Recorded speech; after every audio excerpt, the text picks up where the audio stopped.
Hello, I'm the Miami Autism Dad Victor Antunez, the inclusive Miami Realtor, and this is the Autism Podcast at Miami's Community Newspapers. Today I'm with Danielle Barreras. She is Associate Director of Community Engagement at the Children's Trust. Danielle, welcome to the show. Thank you, Victor. Glad to be here. Super excited because the Children's Trust, you guys are a fantastic organization. Thank you. As I was telling you before the show, before we got started, that when I first started getting involved in this special needs world, I would see the Children's Trust everywhere. I mean, and I'm sure you're outside also the disability world, probably just anything with kids. Yes, absolutely. So pretty much anything that impacts a child from the time they're born all the way through, 22, 23 with disabilities. Our services are wrapping that family, right? With everything that they need, whether it's that direct service in the summer, what do I do with my child? Or it's disability services, or it's parenting. I mean, we're covering all the bases for sure. So I get your newsletter. You guys don't just fund stuff, you also provide. Yes. Like a lot of parent training and workshops and all this. Tell me about that. Yeah. So, well, I will say this, our, primary work is really about connection. That's really what it's about. We, as you said, kind of anywhere you go, you're seeing the Children's Trust somewhere. So we are well known in the community, a trusted, messenger per se in the community, where we're able to gather and collaborate organizations, bring them together in the same room, give them space to collaborate. So we do quite a bit of that. And some of that, new ideas are born. Innovation is created really to ensure that the needs right now of the community are being met, right? Because we know needs change from year to year. And we know that in Miami-Dade County, the needs are very great, right? Across the spectrum. So we are doing quite a bit of work around collaboration and connection. And then our primary work is truly funding, ensuring that high quality services are available for our families across the needs. And then another area that's very important is we gather together with children's services councils from across the state. We gather together and we put together an agenda and a legislative agenda that families, need. We come together and we make sure that the state is aware of all those needs across the state, through organizations like ours. Now you say these children's services councils across the state, but the Children's Trust is a Dade County organization. So we are considered what's called a Children's Services Council. Okay. There are many across the state. Oh, got it. Each Okay. one is structured very different. Got it. So we are very unique. We stand alone, and we are funded in a very unique way. That's what I mean by standing alone. And all of our dollars come through property taxes, and then we turn them back out to Miami-Dade community. So we only work within Miami-Dade County. Yes. And the Children's Trust, that was founded 2002? Correct. So 2002, we went to the voters and we said, what do you all think? Can we dedicate, can we be the special taxing district? Can we dedicate these funds to families and say we're going to wrap them around everything they need, to ensure that youth crime stays low, to ensure that children have a place to go, to ensure that families have the support that they need, that there's high quality early learning, that there are services for our families that have children with disabilities.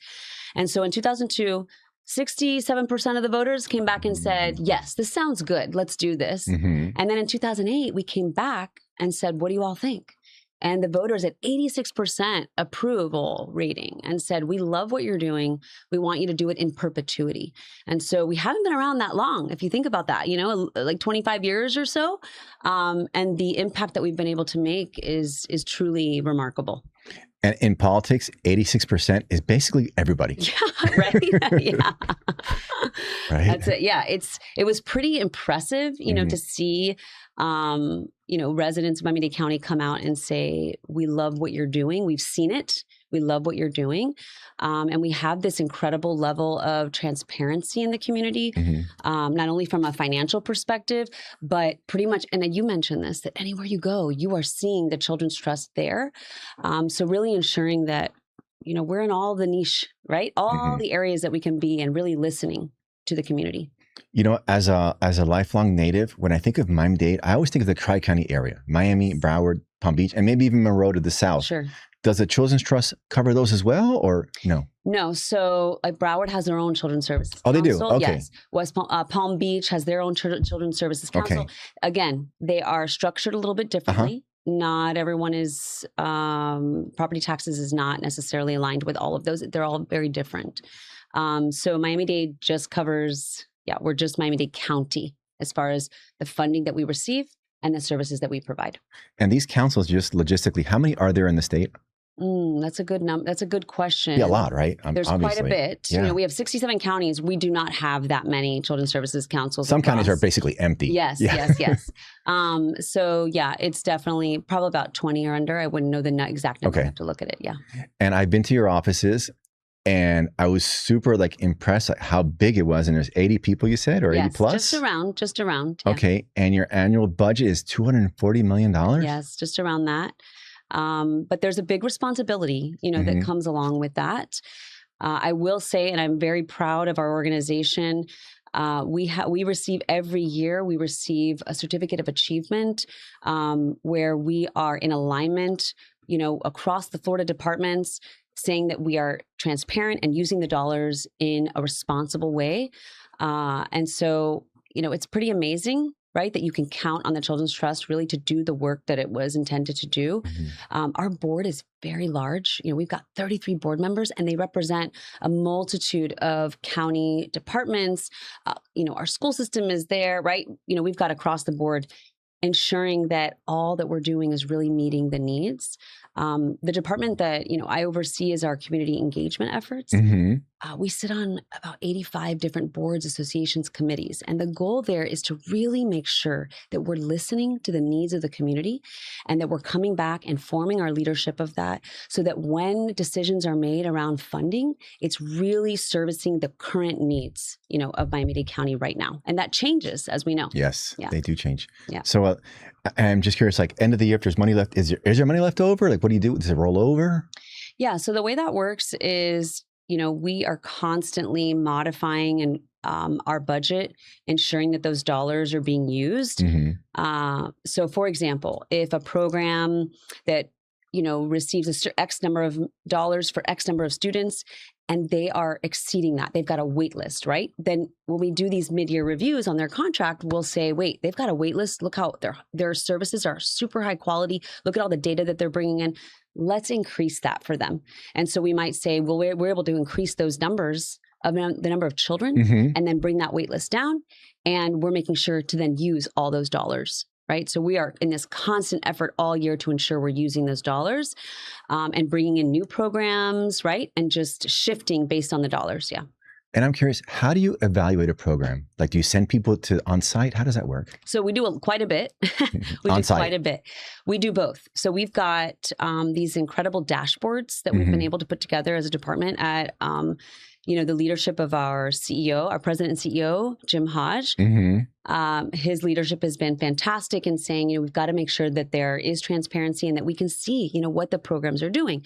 So we've got these incredible dashboards, programs that are funded through the Children's Trust. They input data on a daily basis, telling us, how many students are coming, what the demographics of the students, what are they doing around literacy, what are they doing around physical education, what are they doing around parent engagement and involvement, what's happening in the relationship between the school site and the children. So they've got all these data points that they're collecting and putting into our system. Those are live in a data dashboard for us. And then from there, we're able to basically look at everything that's happening. And then on top of that, we have program managers who go out to these sites, keep relationship going on a daily basis. They're doing site visits. They're doing all kinds of observations, talking to families. So there's quite a bit that goes into ensuring that these programs are meeting their deliverables, that they're high quality, and that we're speaking back to the taxpayers and saying, this is the real deal. Bring your children into these programs. Now you talk about literacy and different focuses. How do you decide what the focus is going to be? That's a great question. So organizations that are funded by the trust are funded for 5 years. And we do that on purpose because we want to give organizations a breathing good amount space. Of time. Yes. And time to really show their impact, right? So when an organization we do what's called a request for proposal, or we do what's called an invitation to negotiate. And so I had mentioned earlier, we go out in the community, we'll do listening sessions. We will, go to all these different collaboratives. We'll ask our funded providers, our summer camps, our parenting programs, our after-school programs to host engagement nights. And we will take all this information, focus groups, and bring all of this into our research department and then say, okay, what do we want to do for the next 5 years in this next set of contracts? We put that into a very large request for proposal. We're talking 30, 40 pages. It outlines all of the needs that the community has around this, whatever we're doing, right? So if it's after school programming, and it'll have everything from, if your company is considering and applying for these dollars, then you have to really meet all of these needs. And so we lay it out in this 30, 40 page document, request for proposal. And then the organization reads through that. And they have, a certain amount of time, say 5 to 6 weeks. We're in a cone of silence to ensure that it's equity, right? It's equitable across the board. Everyone that is applying gets the same information, applies in the same way, and then is funded in an equitable way. And so the organizations have an opportunity to read through all that. So we will put things like, we know that there's research behind the amount of time that children should be spending in physical activity. We know that there's a certain amount of time that children should be spending on their academics, right? Based on research. And all of that is in that request for proposal. And then that gives companies an opportunity to say, we can meet all those. We can do all that. We're already doing it. Mm-hmm. And then they come and they apply. You use the word equitable, but it doesn't mean equal, because some projects are just bigger, maybe doing a more important job right now. So how do you gauge that? Yeah, so that's why, taking that full year of doing that research, listening to the community, doing these focus groups, and then putting out that document where we're saying, here is what we're looking for. If you can meet all of these, then apply for these dollars. If you cannot meet these, then maybe there's another opportunity that's coming next year that you're going to look out for. Mm-hmm. And so when we talk about equitable, what we're saying is that we're putting out all of the deliverables that we're requiring, the standards we're requiring, the data that we're expecting, to ensure that those that are applying can meet all of that. That when we are funding, we're ensuring that we have looked at every application in an equal way. We've answered every question in a way that everybody has access, right? Because if you call me up and you say, oh, I have a question about this application, and I answer you, but then I don't tell everybody else that same thing, that's where we want to make sure that all the information that we're putting out there and the way we're funding is everyone's getting that same information. When you say now that you have to evaluate all these applications, now I'm thinking that 80 people is not that many people. Because how many applications do you get per year, let's say? I mean, it's quite a large number, because we're not putting out just one, solicitation or request. We're not putting it out just one, We're putting out one for youth development in this year, and it lasts for the 5 years. Then the next year, we're putting out one for parenting. And then, all of those organizations are brought in. So every year we're releasing request for proposal. There's so many different initiatives. We have school-based health. The investment areas, we've got about 7 different investment areas. So there's quite a bit that's going out to the community on a regular basis. Yeah. I had hands on deck. Yeah, I bet it is. I had Fernanda Jorgensen on the podcast. Oh, yes. And she had mentioned there's 2,000 something nonprofits in Dade County. That's a huge number. Yes, we're funding hundreds of those. Yeah, maybe more, right? Yeah. Now you talk about that you change and you adapt, you pivot maybe as needs change. What's the biggest need right now that's moving Dade County in the best direction? Yeah, I would say that Miami-Dade County has such a diverse population. We do, right? We've got people from all different backgrounds, all different walks of life. And there are these needs that families have that maybe are not in our realm, right? So we know that, cost of living, right? And we know that housing crisis, these affordable housing, are huge needs of families. But the Children's Trust can only do so much, right? And in our bylaws and the way that we were structured and funded and in those referendums by 86% of, the people in 2008, it was really to set up this trust to support children and families from the time that they're born, through that young adult age, and ensure that they have the services that they need, right? Whatever that need is. So we know that the disability realm is a huge area where families need, and there's a large need there in so many different ways, right? And we also know that early childhood space is really important. because during those early years, from birth to 5, is when a lot is happening in a family, right? A family is learning how to parent for the first time. Mm-hmm. Their child is interacting with a school setting, for the first time. Many of our disabilities are determined right in those beginning years. And so that early childhood space is really key. So that's another area that the Children's Trust really, ensures that we are really pushing in and leaning into those areas to make sure there's services. And, speaking of like early childhood, there are certain things that never change. Like that's never going to like not be an important thing. But I'm sure that how you approach it, that does change over time. Yes? Yes, it does. We know that during the pandemic, right, closures across the board. I know it was hard. Children were staying home. So how do the preschool stay open, right? They didn't. We had a large percentage of closures during those years. And then after, when everyone got back into the workforce, we needed to send our children somewhere. We had to figure out a way to support, these preschools, ensure that there were enough. So we do, one of our initiatives, it's not necessarily under my realm, but the Trust has an incredible initiative called Thrive by 5. Mm-hmm. And that is really to support the school sites themselves in that early childhood space. The teachers, to ensure that there's enough teachers, that they have the opportunity to continue their education and professional development in that space. That's very important. And then also to support families that maybe don't have the support because of where they fall on their income, that they don't necessarily have the support to get a high quality, go to send their child to a high quality early learning space. And so Thrive by 5 is really putting funding into all these spaces to ensure the family's supported, the teachers are supported, and the school centers are supported and they stay open.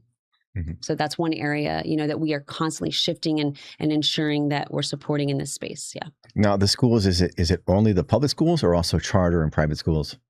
Yeah. So in the early childhood space, that's outside of all of those, right? Because it's primarily preschools. Yeah, the VPKs. Yes. Right? Yeah. And even younger than that, right? When you're sending your child from birth before VPK, it's really on the parent to be able to fund that. It's not till they get to 4 years old that they're really getting some kind of support, right, for VPK. So what's interesting is this. The Children's Trust is funded through property taxes, just like our public school system, mm-hmm. right? And charter.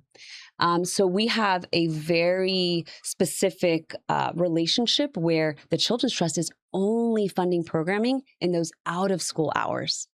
So we're looking at funding in that after school space, funding in that summer space.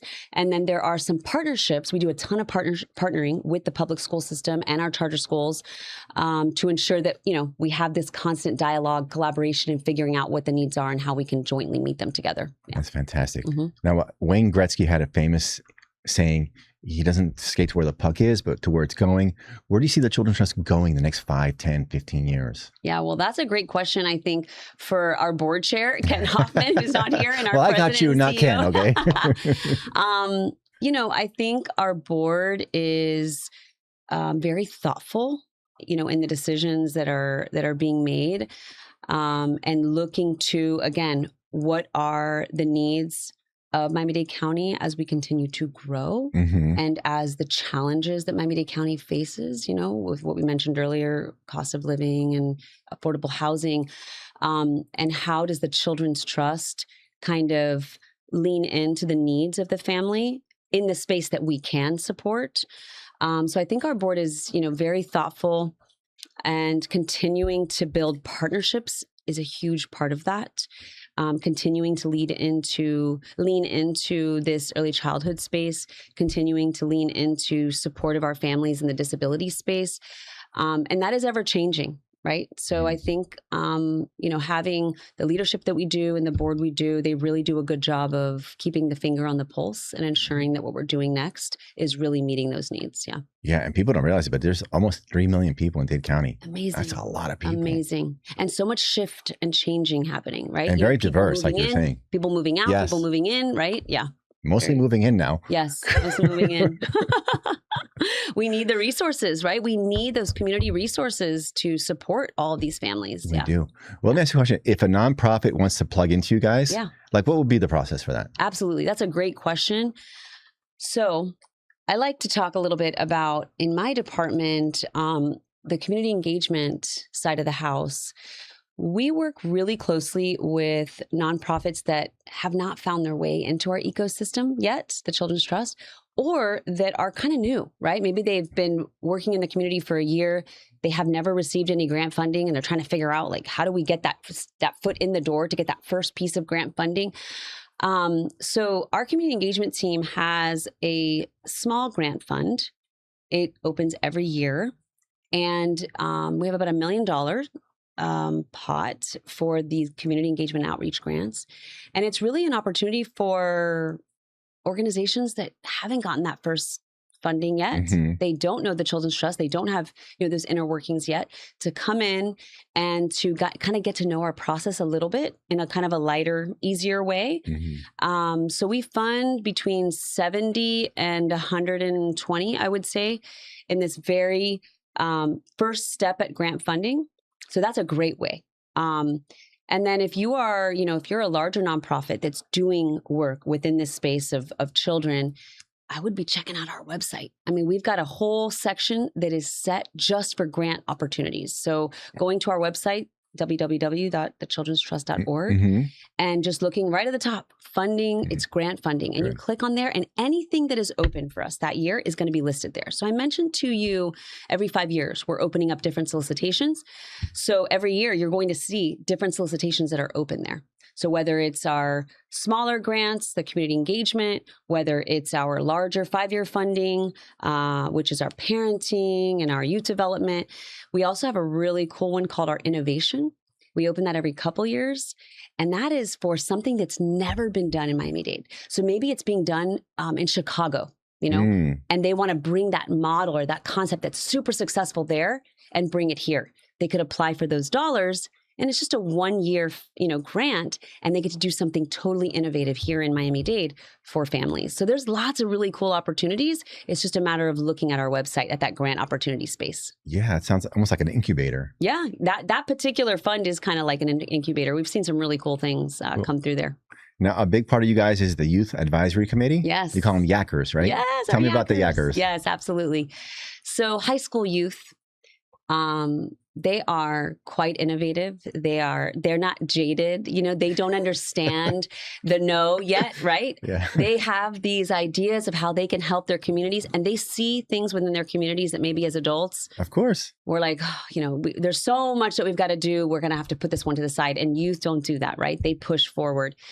So the Children's Trust, one of the things I love about, the Children's Trust and working with them is the youth voice is very important to the trust. In our solicitations and what we do, we're really trying to make sure that we have the youth voice represented. On our board, we have youth voice represented. So the Youth Advisory Committee is the way that the Children's Trust kind of has this youth voice, these youth ambassadors in the community. So we have, on average per year, we've got over 200 high schoolers representing private schools, public schools, charter schools, homeschool, the dependency system, juvenile justice. We've got children from all different realms. They're, between those high school ages, and they apply. How do you apply? They join. They go onto our website. Again, Youth Advisory Committee. That's all they have to look for. Okay. There's an application there. I'm just going to tell you a little secret here for everybody on. Everyone is welcome. The prerequisite is really just to be a high school student that just wants to be engaged. And we have youth that maybe are not engaged at their schools. School maybe not their place, but they come into the Youth Advisory Committee and they find friendship. They find opportunity. So these high schoolers come in, they spend as much time as they want with us, a year or all 4 years. Oh, nice. And we work with them on leadership. We work with them on advocacy and the difference between advocacy and service. And we get their hands in that service and really build their opportunity to have voice. We take them to Tallahassee. They meet legislators. Oh, really? That's amazing. They talk about what they do here in Miami-Dade. That's fantastic. They talk about the needs of Miami-Dade. Miami-Dade is very far, right? Yeah, from Tallahassee. Yeah, it's a different world. So having these youth talk about the needs that they see. Another thing that's really, really cool, Victor, is the Children's Trust we have 6 teams, chapters, because, kids living in North Dade versus kids living in Homestead versus kids living out west. Very different worlds. Yes, Very absolutely. Different worlds, different needs of those communities. So we have these 6 different chapters children can decide which chapter they want to be a part of based on school, home. It's up to them. And we give them like a $2,000 kind of, it's not a grant, but it's like a stipend, right? And we say, build and execute your own project that your community needs of you. And then we help to facilitate. We get them contacts. They build their own projects. So 6 service learning projects are built per year by youth across this county. Nice. It's so, so cool. Well, let's talk about one. Yeah, sure. There's so many. I know, but one of them, can't be all of them. One of them that was kind of cool. There are varying math classes, right, in high school that have supply requirements. And sometimes when you get into your higher level maths, there are expensive, calculators. So we had some students at the time, they were at Coral Gables Senior High. And they said, we've got all these friends and they want to take these higher level courses, but they may not be able to afford what they need in these calculators, very expensive calculators, to take these courses.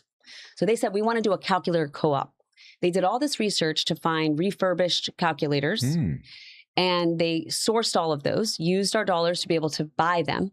And then, really cool, they didn't just give them out, they created a co-op. So they got their 5 large high schools that they, different kids from different high schools. They got a teacher at each school to be like their sponsor, to hold these calculators in a particular place with a sign out.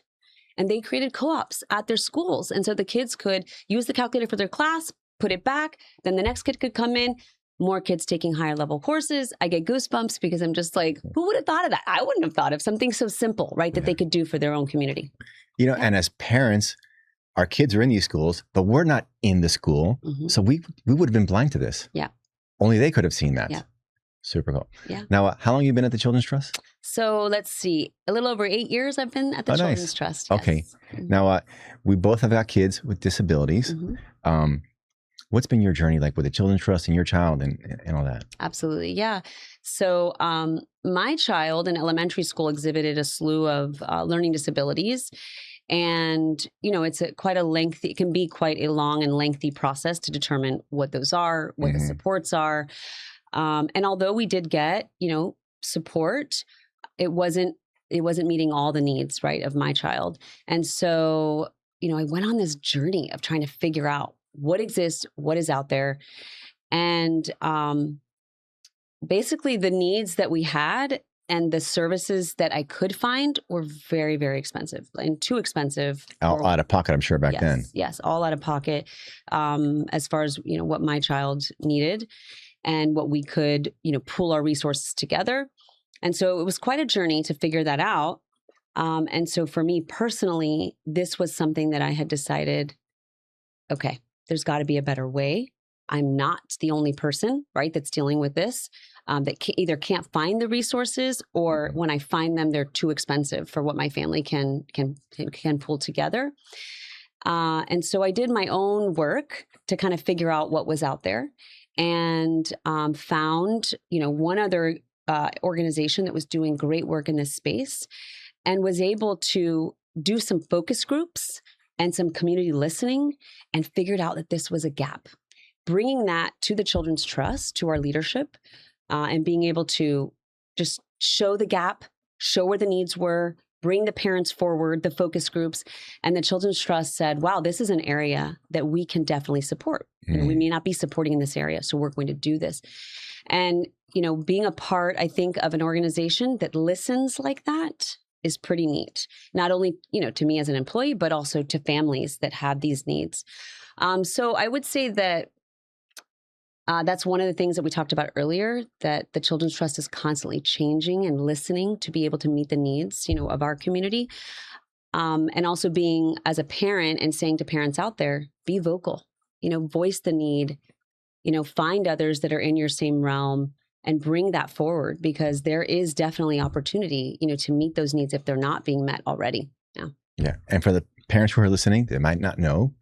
3 groups that come to mind right now are parent to parent. Yes. Advocacy on disabilities and CARD, but CARD's only for kids autistic. Yes. But these are 3 groups. They're all free and they'll cover whatever it is you need with kids. Yeah. And they're all free. They're funded by the trust. Right. Yeah. So that's what's pretty amazing about what the trust is able to do. Parent to parent is fantastic. you're a parent out there and you're saying, I need this, or I'm not even sure I don't even know. The teacher's telling me that my child is in this grade and they're still not able to read, and I'm not sure what to do with that. So just being able to call up parent to parent, Yes. not know anyone, not even, and just say, my teacher's telling me this, I'm not sure what to do. And parent to parent goes out there. Advocacy Network is fantastic. Same thing. Yes. I did have a parent that called into the Children's Trust. This happened to me recently. The call got transferred over, and the mother says, I am starting chemo treatment. I have no family. I have a mother that is much older. My child is on the spectrum. She's very young, and I don't have anyone to care for her. And so we were able to connect her to the Advocacy Network and get, support to be able for someone to come to the home and help to take care of the child while the mother was receiving treatment. That's amazing. That's huge. That's huge. In that family's life, that is huge. And so not being afraid to make these calls and not feeling like, oh, well, this does happen too, Victor. Families sometimes feel like there's others that have more need than me. Right? There's others that have more need. So maybe I shouldn't be calling in these resources. These resources are for everyone, right? Everyone. From those that the greatest need to those that have some need. And so knowing that we're all in this, and to call up and get the services and the help, there is something for everybody.